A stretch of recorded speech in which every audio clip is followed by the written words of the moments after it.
You're listening to the Hidden Coffee House podcast. This isn't content, this is resistance. I'm Satagoyando, teacher, advocate, activist, occasional actor, and academic.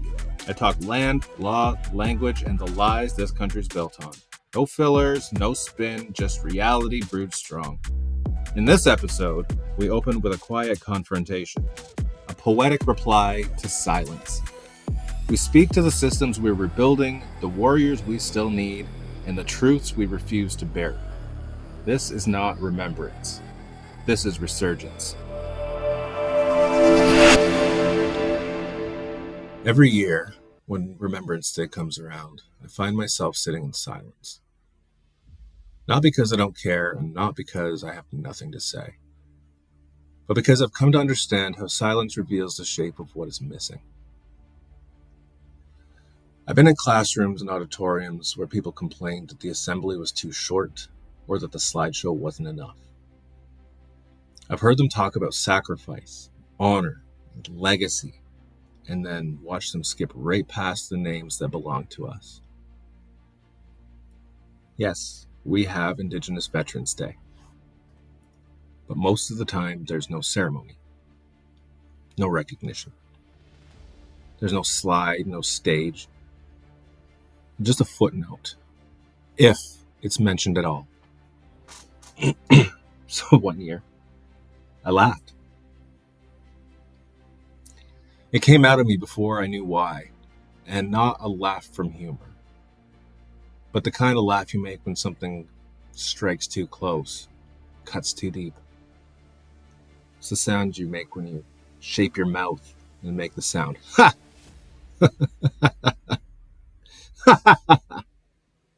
It stayed with me. That laugh. And I didn't fully understand it until I heard Maya Angelou tell a story. She spoke of a woman she once saw on a bus, and she studied her for 9 months. A black woman who laughed every time the bus jolted, every time it braked or turned or missed a passenger. She pulled back her lips and made the sound. But if you didn't know any better, you'd think she laughed. Not because anything was funny, but because laughter was the only sound she had left to carry her pain. And that story. And in that story, I recognized myself. I recognized my people. I recognized what it means to perform calm in the face of a world that forgets you. Maya Angelou didn't rewrite Paul Laurence Dunbar. She responded to him. Her poem, Still I Rise, did not ask permission. It took up space. It spoke back not with apology, but with presence. That's what this poem is. It's not a revision or a tribute. It's an answer. Because our people fought. They fought in every war this country asked them to, even when this country didn't consider them citizens. They left their homes and bled for a land that denied them the right to return. They came home to legislation that stripped their names from the banned list, stole their land, and erased them from public memory. And still, we're told to remember, but only what fits the script. The red poppy, the overseas graves, the soldier in uniform who speaks English and fits neatly into the photograph. I was taught in Flanders Fields like it was gospel, but I never saw us in those lines. Not the men from our nations who served, died. Not the women who kept the fires lit while they were gone. Not the communities that paid for a war that was never theirs. So I wrote this. Not to rewrite John McCrae, but to speak into the silence he left behind. Because the land remembers. The family remembers. And so now, so must history.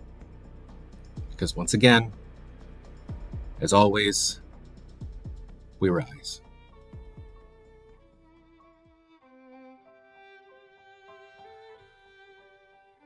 In forgotten fields the corn once grew beneath a sky no bugle knew. They feared our songs and blocked our sound while children died on fenced-in ground. No trenches here, no foreign mud, but still this soil drank stolen blood. They speak of honor carved in stone, of poppies placed and flags full blown. But not of those who left this land, who wore the badge but not the brand, who stood beneath the Union dust while orders came, die if you must. We are the dead.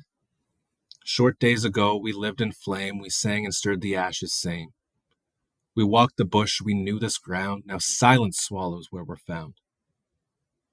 No crosses here, no sacred rose, just nameless graves the cold wind knows. They volunteered while not yet citizens. They served and bore the cost within. Returned to find their rights revoked, their homes reclaimed, their status broke, no bounty paid, no hero's name, just policy and settler shame. Our bones were spent, our tongues were bruised, our homes were watched, our names removed. The schools took aim and the records lied. We came back home and were denied. You broke the faith, not we who fell. The treaties burned and silence held. But poppies don't bloom where you forget, and we are not forgotten yet. We are what grew from the seeds they feared, not vanished, not mourned. We stayed. You marked the grave and called it done, but we were never yours to fade. And the land remembers what you despise. And again, we rise. And again, we rise.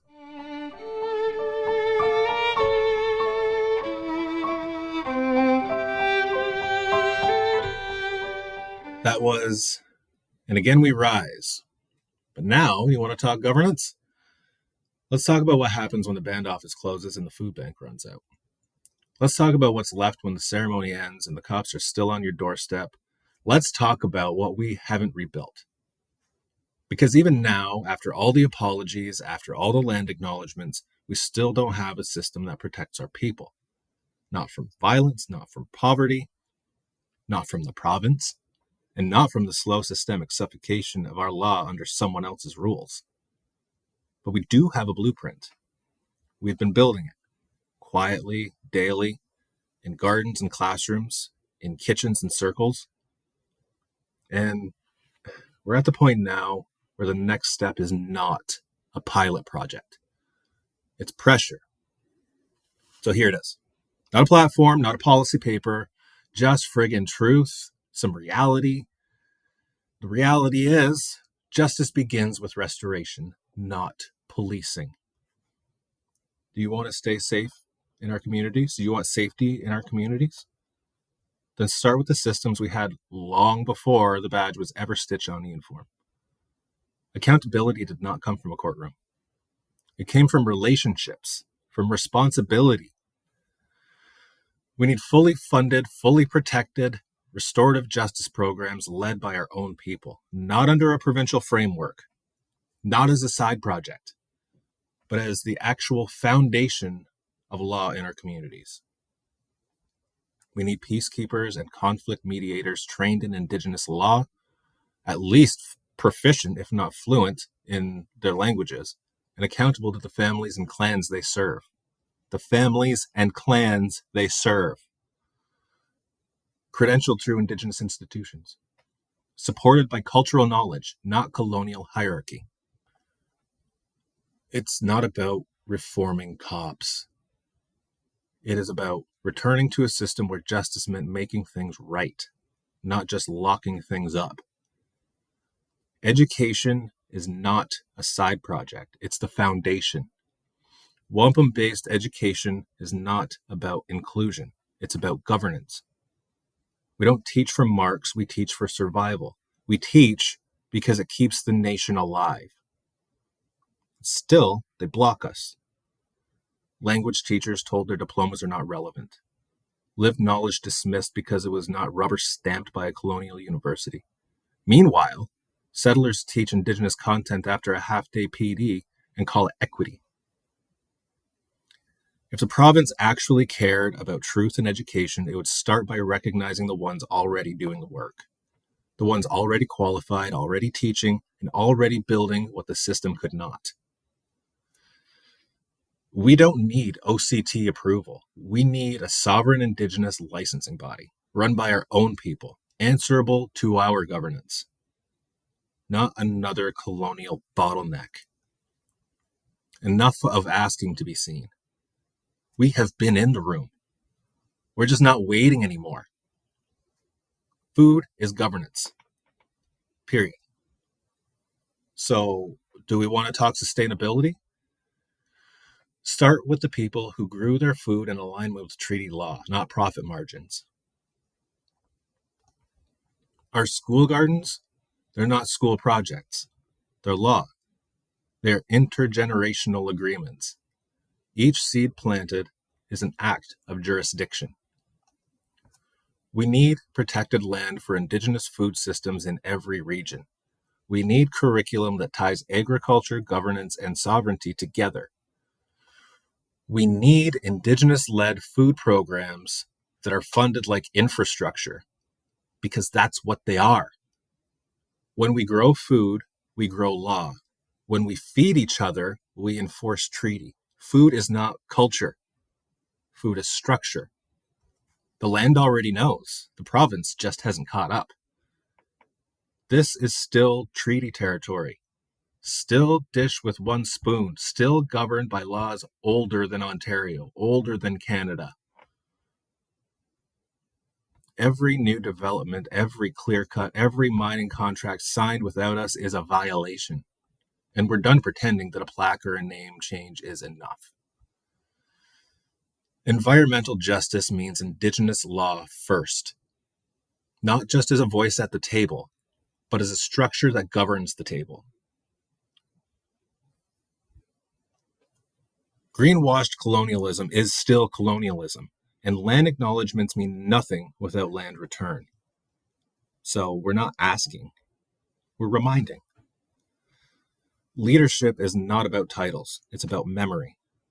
Our governance systems did not depend on elections, they depended on relationships, on trust, on knowing that if you betrayed the people, they could remove you immediately, without ceremony.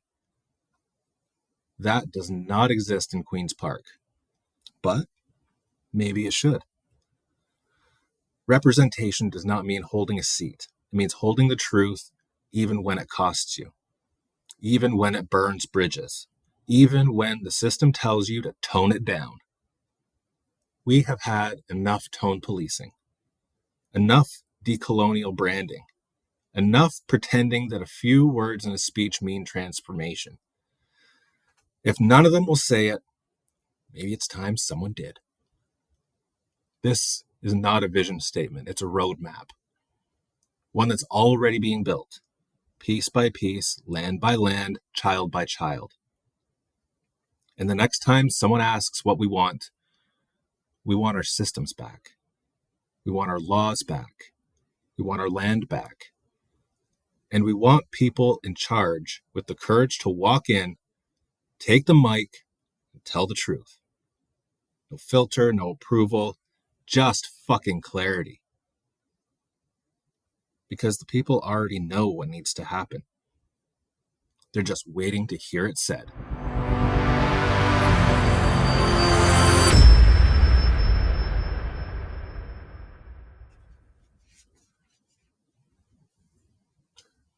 People think resistance looks like a podium, a protest, a petition. But more often it looks like this: checking the soil before the sun comes up. Not for aesthetic, not for the grant, but because something needs to live and nobody else is coming to do it. Every morning I check my plants. I listen, not just to see what's wilting or what's new, but what's shifting. Some mornings it's about water. Other days it's about shade. But always, always, it's about presence. Cinnamon in the soil, coffee grounds worked in slow, bay leaves tucked in beside the stems. Bone meal added on a cycle, not all at once, not in a rush. It's not guesswork. It's memory. It's attention. It's being in relationship. People walk by and see a garden. They might comment on how healthy the roses look or how full the leaves are, but they do not see the cycle behind it. They don't see the grief, the medicine, the systems being taught beneath the leaves. This is not a hobby. This is governance. It's the same with land-based learning. When I'm out there with students planting seeds or clearing grows, we're not doing this for Instagram. We're teaching law. We're teaching rhythm. We're reminding each other that responsibility is not seasonal. It's daily, it's lived, and it doesn't get canceled because it rained or because someone didn't feel like showing up. We grow food, yeah, but we also grow memory. We grow structure. We grow law without writing it down. And nobody funds that part because they don't know how to measure it. They do not know how to make a rubric for responsibility. So they call it cultural. They call it extracurricular. But we call it what it is, the spine of the nation. This is where the real work happens, not in boardrooms, not in round tables, not in whatever conference just changed its name to sound more inclusive. It happens out in the back, in the garden, in the cold, in the storm.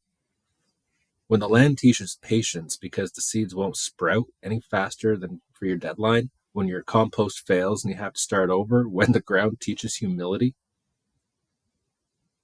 And still, I get people asking me why I talk about gardens in an episode on governance. They ask me like it's off topic, like I'm detouring or something. But then that's because they missed the point. Because our governance wasn't based on charters. It was based on food, on medicine, on relationships, on knowing that you could not take more than you could give, or the cycle broke. Our law is encoded in planting cycles. Our justice system was rooted in nourishment. You fed the people because that was your role. You tended the land because that's your duty. And you don't get to call yourself a leader if the ground around you is bare. So, when I say that tending to the roses is governance, I mean it. When I say checking the soil is part of the system, I mean it. When I say these quiet daily acts are resistance, I'm not being poetic. I'm being accurate.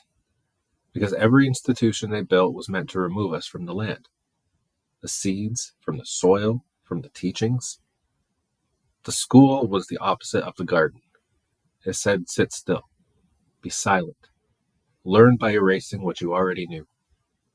The garden says move, listen, unlearn by doing. And now we're back.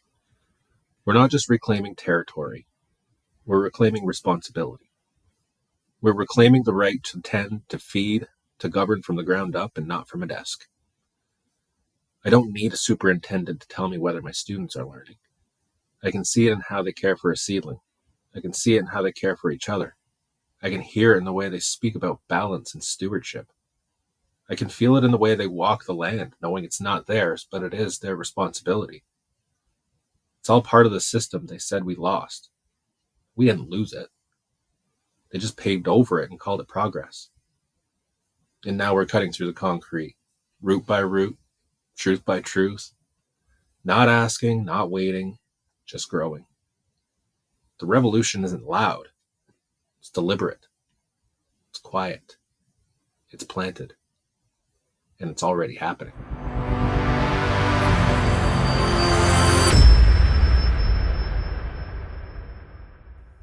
You ever notice how settler states love to talk about peace?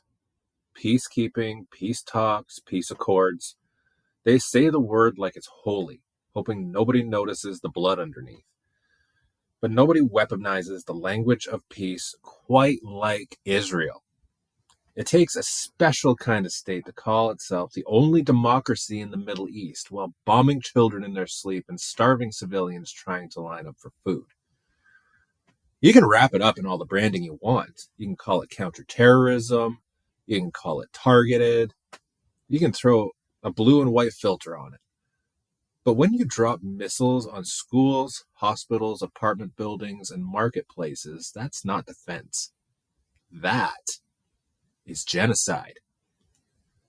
They're bombing schools. Full stop. Blowing up shelters packed with children and calling it precision. There's no precision in crushed spines. There's no defense in body parts laid across playgrounds. And let us talk about starvation. They've made food into a weapon. They block aid, then open fire on crowds desperate for bread. Women, children, elders shot while reaching for something to eat. This is not just war. It is method. And yet, if you call it what it is, suddenly you're anti-Semitic. That's the shield. Criticize a government, you must hate a people. Meanwhile, actual Jewish voices are saying, not in our name, are silenced too. Because this was never about faith. It's about power. And where is Canada in all this? Well, let's check our role. Not neutral, not distant, not innocent. We fund, we partner, we trade. We don't have clean water, but we have millions for drone technology and weapons partnerships. We can't fund Indigenous food programs or schools, but we can ship tear gas and intelligence software overseas. We have our own colonial legacy, and instead of learning from it, we export it. You think what's happening in Palestine is different from what's happening here? It's the same playbook.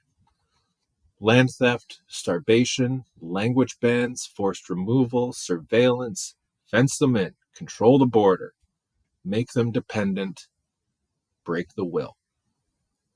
It is not an analogy, it is a continuation.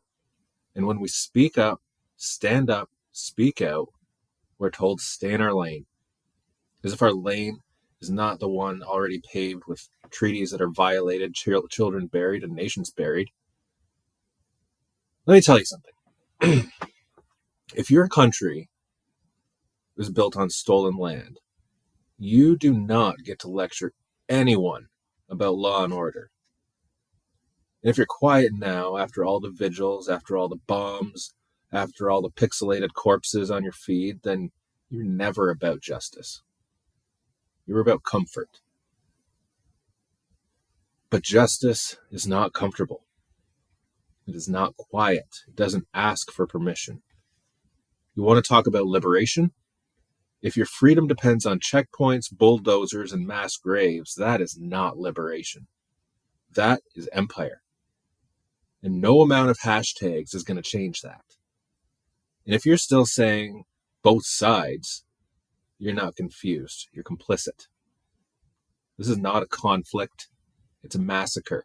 And every politician trying to tiptoe around that fact while signing defense deals is part of it. Israel has tanks, drones, and nuclear weapons. Palestinians have keys, memories, and they're dead. One side drops leaflets before bombs. The other side digs their children out of rubble with bare hands.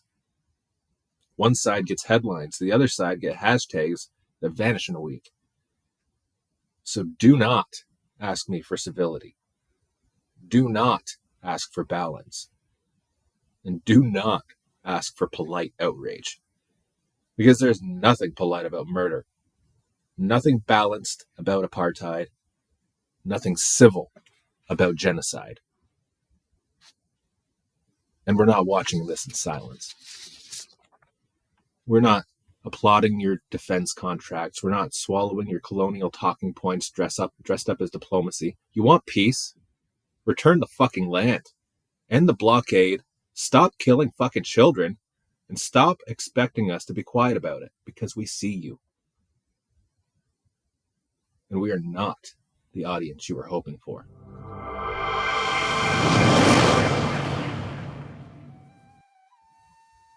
You've been listening to the Hidden Coffee House podcast.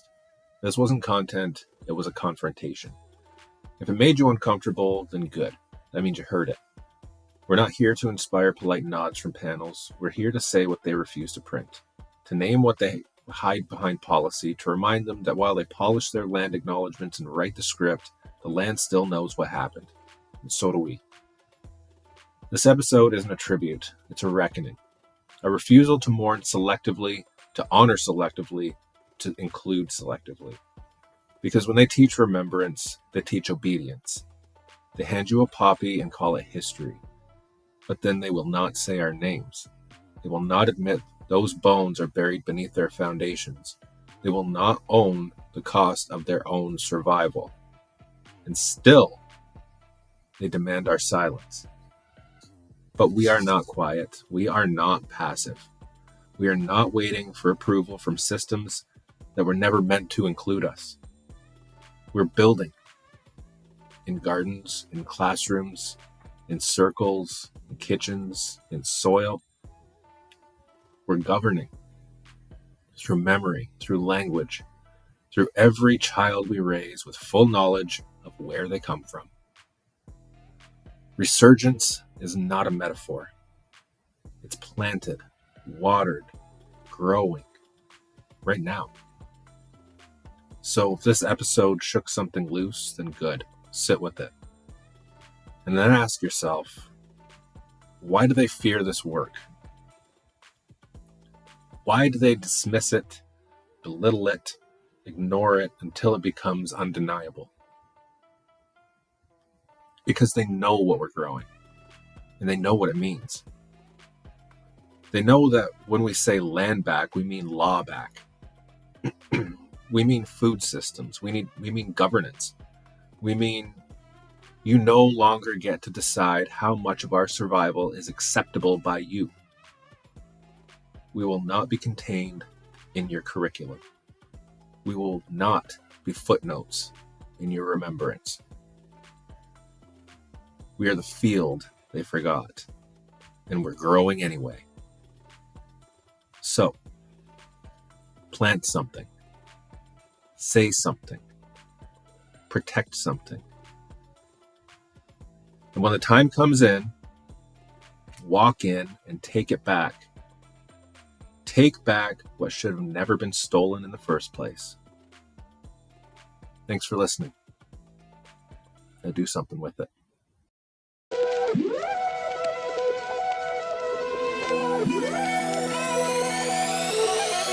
Two different levels, I cannot relate. You never win if you playing it safe. It's all a game until you get played. You speaking so loud with nothing to say.